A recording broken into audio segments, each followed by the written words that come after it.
Hello, welcome everyone. I am Jackie Penrice, and you are here on my YouTube channel.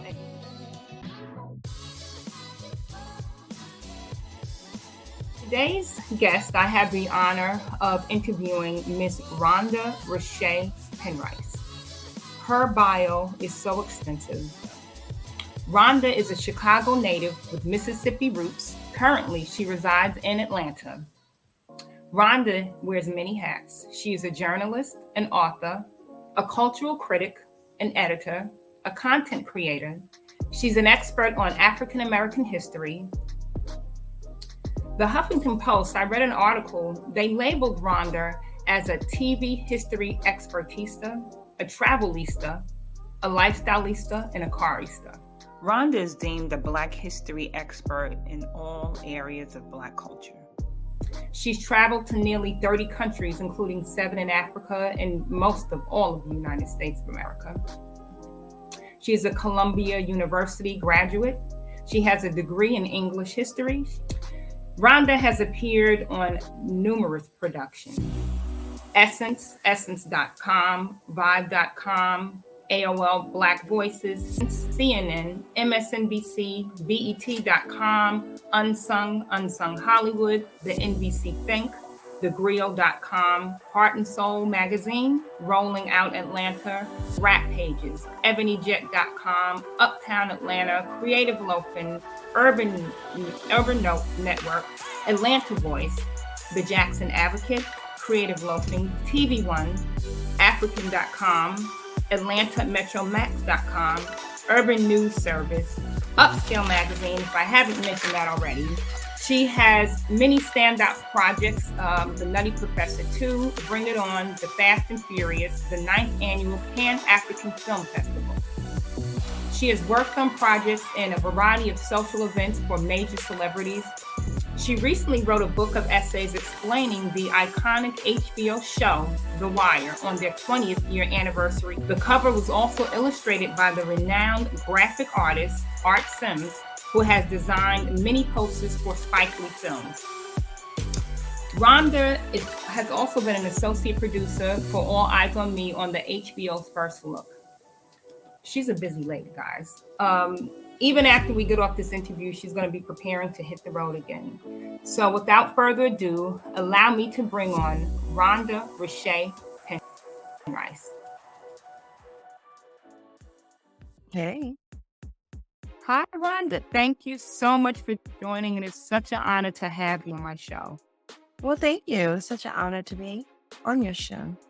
Thank you, Ronda. I know there's more. I know I didn't grasp everything. I just wanted to let everyone know my first time learning of you. It was many years ago. I moved to Atlanta, and my parents lived down on the south part of Georgia near the airport. And they saw that this lady, Ronda Penrice, wait a minute. You know, she had the same last name as me. She has to be family because that is such a very odd name. So my parents, they went to your signing, they met you, and they got your book that you signed, African American History for Dummies. However, I've noticed since then that name has changed. Well, we updated it in 2021. And so now the title is Black American History. Black American. For the update, yes. Thank you. Why the change? Well, I prefer Black, to be honest. I think Black is a global unifier of us. And also with Black, we're able to incorporate African descended people from the Caribbean, from Latin America, from the continent, from Europe. Like, these people are all a part of our story. So that's just my personal preference. I think African American is number one, specific to the U.S., but also you can be African American and Black. And that is like Elon Musk and Charlize Theron. They're both African American because they are South African. So I personally like Black. That is such an excellent point. And I know some years ago, we were trying to put some sort of label on our Blackness where we identified with the country, right? And I think back then it was socially correct to no longer say Black because Black was not really a race. But the way you explain it makes perfect sense. More of Rhonda's life story and how she became a respected writer in the industry. Going back a little, is it a passion that developed? Were you in school and you discovered, I think this is going to be my niche? Take me back to when it first began, even writing. How did that start? When I went to college, I was going to be a lawyer. Like, I always loved to read. I always loved music. I loved TV, all the things now I love. And I grew up in an environment between Mississippi and Chicago, knowing that Chicago was founded by a Black man. When Harold Washington, mayor of Chicago, when I was younger, he played Lift Every Voice and Sing before he played the Star Spangled Banner. I grew up in an environment where being Black was preferred.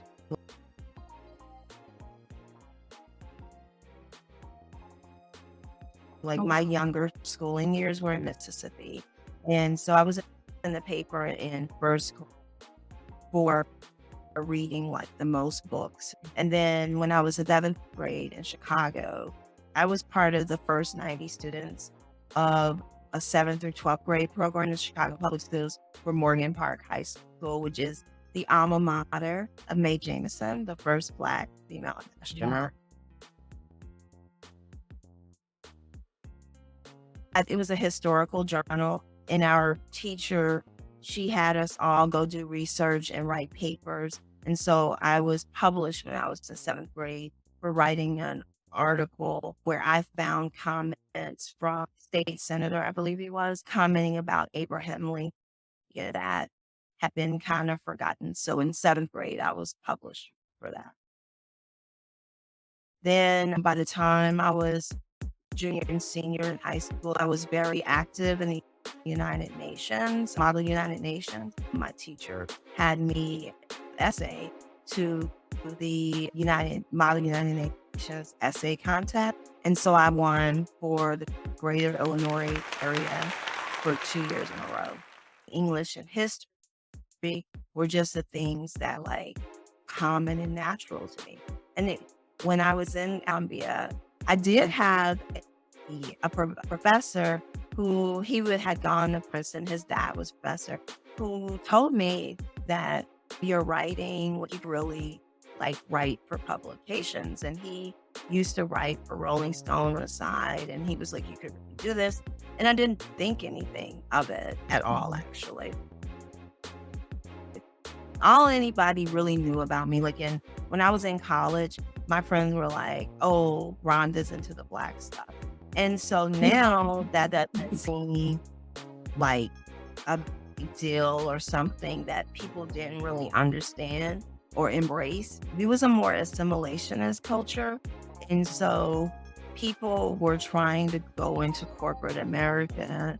And for me, I was into Black history and culture.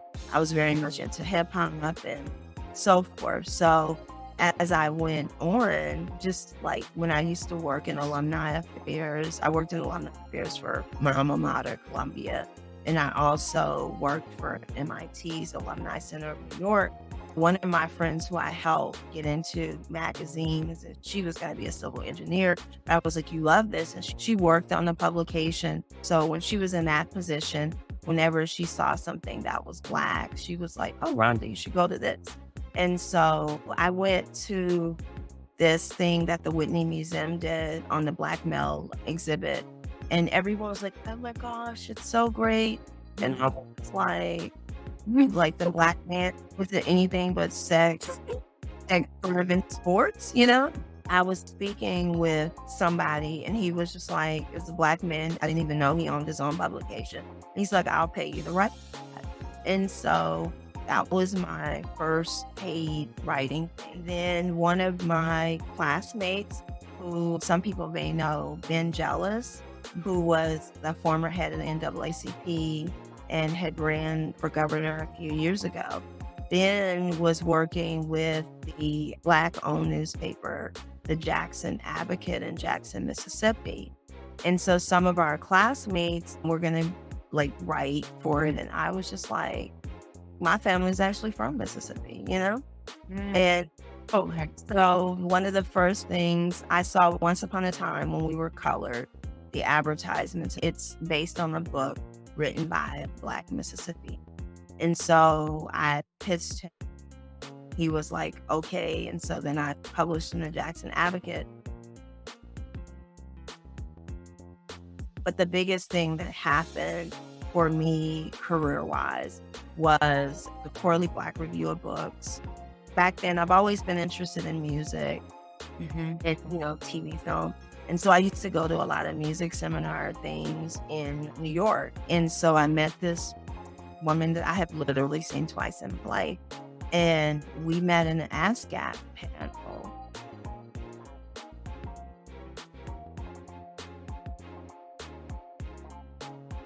And we were just talking. And so she went to a conversation out in Brooklyn and she remembered me and she had my address and she sent me the first issue of the Quarterly Black Review of Books. And it was just beautiful. And, I'd done African-American literature was an important part of my college years.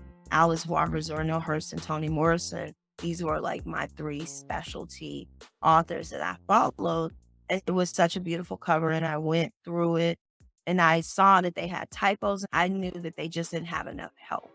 And so I had a job. I had a really good job. Like MIT was the best job. So I was in an office basically where I had free time. And I saw that their address where they were, it was like walking distance from my office. Wow. And actually it was being by the Madam C.J. Walker Foundation.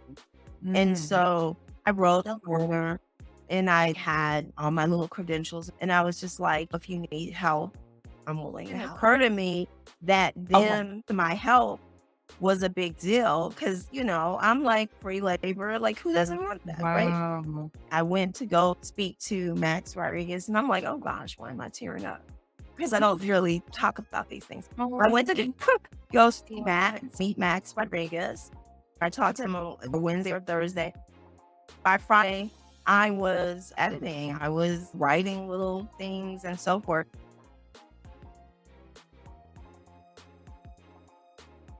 And so at the time, the editor-in-chief was Tanya Bolden. My mentor in Tanya Bolden is just an absolutely amazing, amazing woman. She's written all of these young adult children books that highlight Black history. And she's just amazing. She went to Princeton. Her major was like Russian and all that. She's an expert in Russian. So it was just an amazing thing. And so the Quarterly Black Review of Books was really an amazing experience. I was a book reviewer and I did this section called Books Worth Note, where for every issue, I did short reviews of like 9 to 12 books. And it was an incredible education. When I was in New York, because my family is so Southern based. At a time, now New York embraced Black Southern people. But when I got to New York and it was an alien experience, and what was really interesting too in New York was there's a Mississippi picnic that they do in New York or used to do in June. Going to that and seeing white and Black people felt alienated in New York. So I ended up going to Ole Miss in the Southern program, and I was able to spend a lot of time with my grandparents in the summer. And so I get teary-eyed about that because my grandparents are no longer with me. I help. Most of my classmates were white, but almost everybody was studying something involving Black culture. And so there'd be different things that I'd be introduced to. I go to my grandparents because I'm like, you're not going to tell me that my grandparents who lived this history are not the experts. Know that these are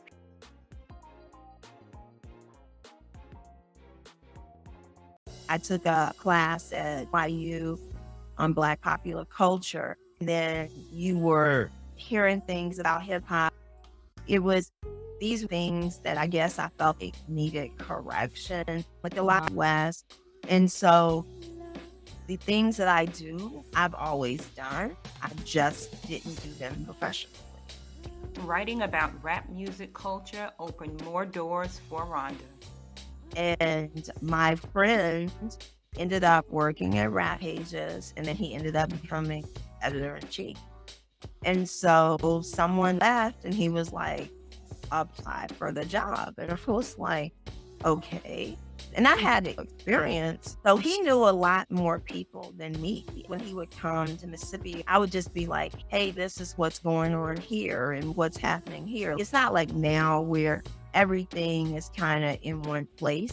Back then, things took off regionally that you might not hear somewhere else. And I was in the Memphis area.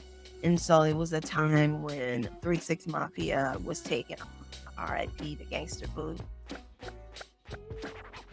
But they had reached out to me to do a piece, and that was a pretty successful piece. It was on Zorno Hurston, and they asked me to do Lorraine Hansberry. I was like, I could do a decent job, but my friend is way better. Like, this is someone she studies. Wow. It was just like you always were trying to do what was best, you know? And so I ended up going from Mississippi to living in LA.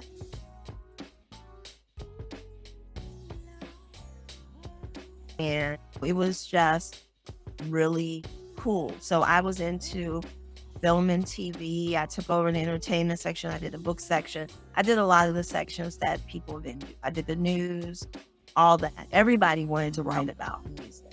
So, you know, you're needed for other things. And so as I started doing the entertainment stuff, people noticed. And so I started getting publicists reach out to me directly. I did Rap Pages. I don't even know if I was there I can't remember. I was there for 2 years.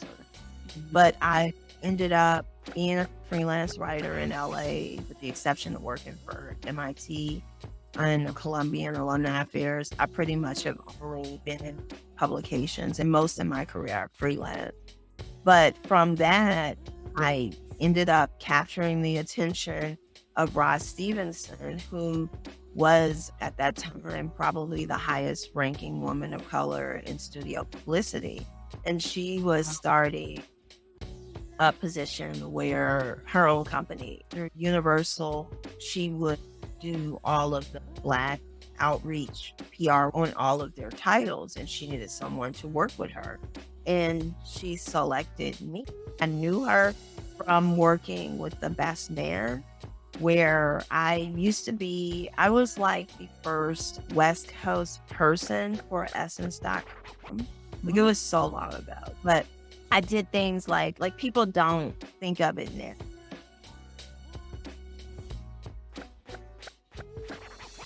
But when Any Given Sunday came out, the Black person was being tapped into audiences as the star. LL Cool J, he was much bigger. Jamie Foxx was not like a star in that perspective. And I saw the film and I said, you know, after this, Jamie Foxx is going to be a star. So I was just like, the studio is pushing LL for you, but you need to do Jamie Foxx. And it's funny you mentioned Jamie Foxx, because I was scrolling, I was on Instagram, and you know how the different advertisements pop up, and I see Jamie Foxx with his phone like paper, and I look and I see him, another young lady, and then I see you. Ebony Magazine in the building, baby. He's one of my favorite people to interview. It was just that we were at an event and I wrote for Ebony Magazine, and he thought, you know, but that's the beauty of Jamie Foxx. Like, Jamie Foxx is the kind of person that, whether you know him or not, it's like your friends, you know? Wow. Like, he really is one of my favorite people to interview. Like, his energy is always good, and he's always fun. And then in LA, you know, Jamie, he like was always the life of the party. Like, I've been to all kinds of events that he's been at. He's been honored by the American Film Critics Association, which I'm a member of.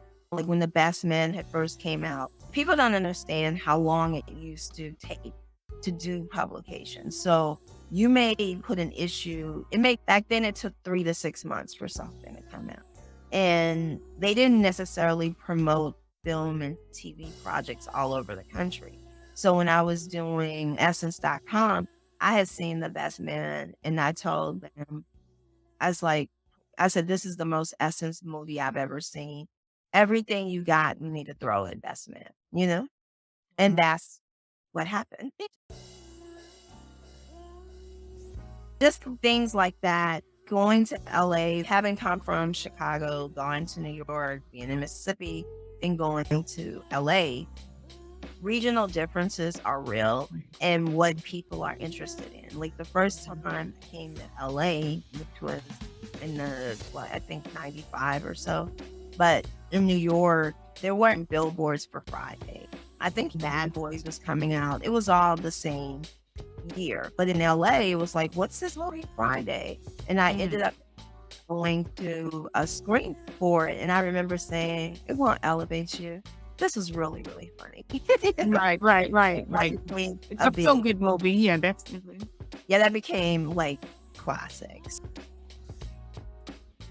So, in New York, you would have test screenings. And being at Columbia, I was in one of the early audiences for New Jack City. So these things were things that came to me, kind of. And then when I did publicity, I worked on the first Fast and the Furious. I worked on Nutty Professor 2. For those people who remember Honey Magazine, if you saw Janet Jackson on the cover, it was my idea. I was just like, oh, she's in Nutty Professor 2. We have to get her on the cover of this magazine. Now, it was my idea, but my boss had the clout experience to make it. I just connected two parts. The editor-in-chief at the time, which was Lysandra Hunter, and my boss, Ross Stevenson, and she was able to go to the studio and be like, hey, this is Janet. And it's like so many things have to happen. She did it because Veronica Chambers was a part of Honey, and she had worked with Veronica Chambers when she did Poetic Justice. So it was just so many things that have to align. I worked on the first Bring It On, which Gabrielle Union wasn't known. I had to pitch her out, and people reject my pitches. And I told them I knew that she was going to play Morris Chestnut's love interest. I said, she's going to be big, I didn't know how big Gabrielle was going to get, but I knew. Right, but you knew. Oh, yeah. Wow. So you also had that gift, Rhonda. I mean, you can see a little ahead into the future. I guess it's based off of everything that you've done and seen in your life and written and read. Gives you that ability to say, okay, this is something or someone you're going to need to pay attention to. Yeah, I mean, it's very interesting. I think that comes from having been in magazines a long time and having to know what is going to hurt. When I worked as a film publicist, Don Cheadle was in one of my films, The Family Man, which Nicolas Cage and Taya Leone was in. And he was in 3 scenes in our movie, Don Cheadle. By this time, he'd been Mouse and Devil Wears Blue Dress. He had never been in Vibe, and I was like, oh no. So I pitched out to Vibe.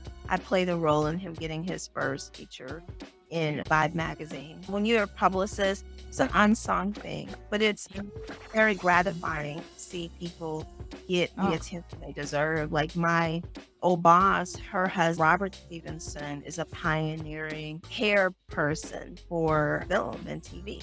And so Robert, in his last few years, worked with Samuel Jackson. And it's so crazy. Robert had worked with Richard Pryor. He did the hair for the Jacksons miniseries. And the person that I would talk to at Vibe a lot was like, we should do an article on it. And so, interesting. Yeah, he's in the issue where Destiny's Child is on it. I worked for the Black Hollywood Education Resource Center.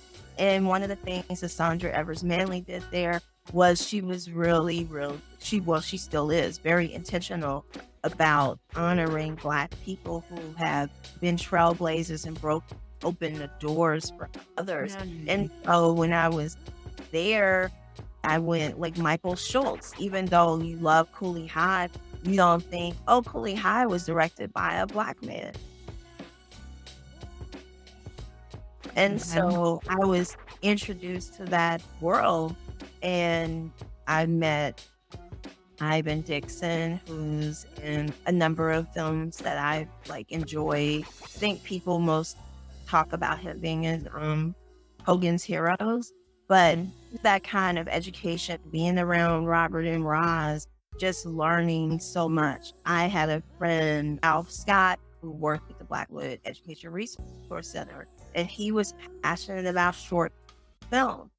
And so through him, I was able to see a lot of short films. I would go to this thing in LA, in Leimert Park, where I live, called Doughboys.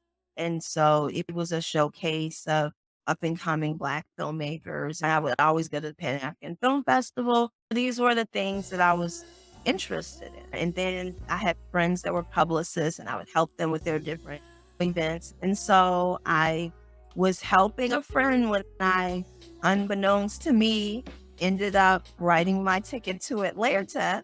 So one of my friends, like Tamiko Frazier, she was in a movie of mine, Head Over Heels. And so Tamiko, you may recognize her, Black woman, beautiful brown skinned woman that was one of the faces of Maybelline for a long time. She was actually on the Ambi box. She's a top model. She had modeled all over Europe and so forth. And she had never been on the cover of a publication. I got her to she was on the cover of Heart and Soul.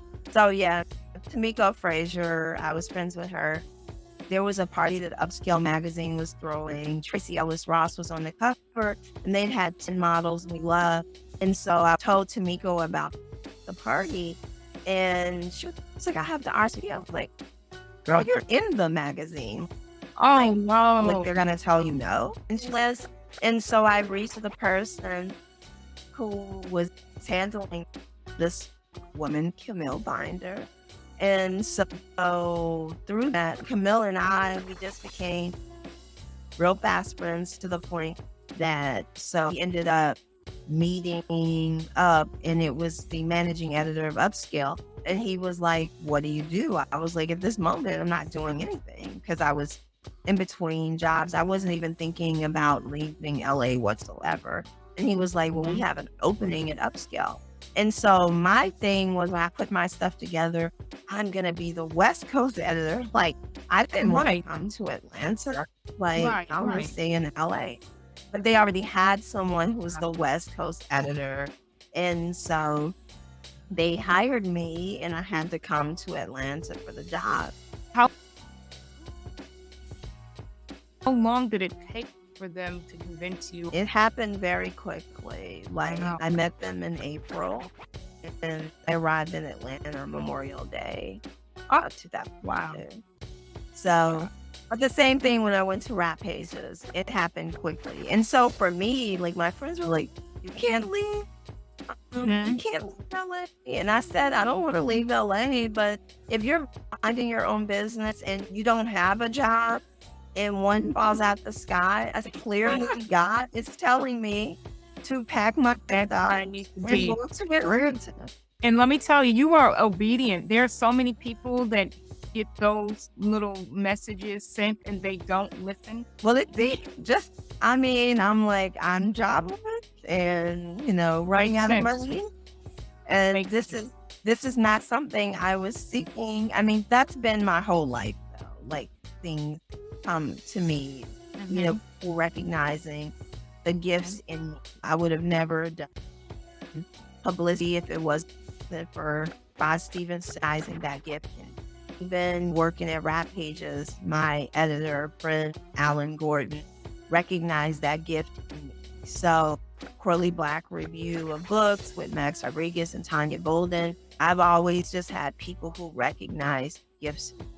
And so there's Marie Brown, who's like an iconic literary agent, pioneering Black woman. Cheap that Ronda, if you're concentrating, it will take you places you never, Wow. it will take you, it will do just concentrating on writing.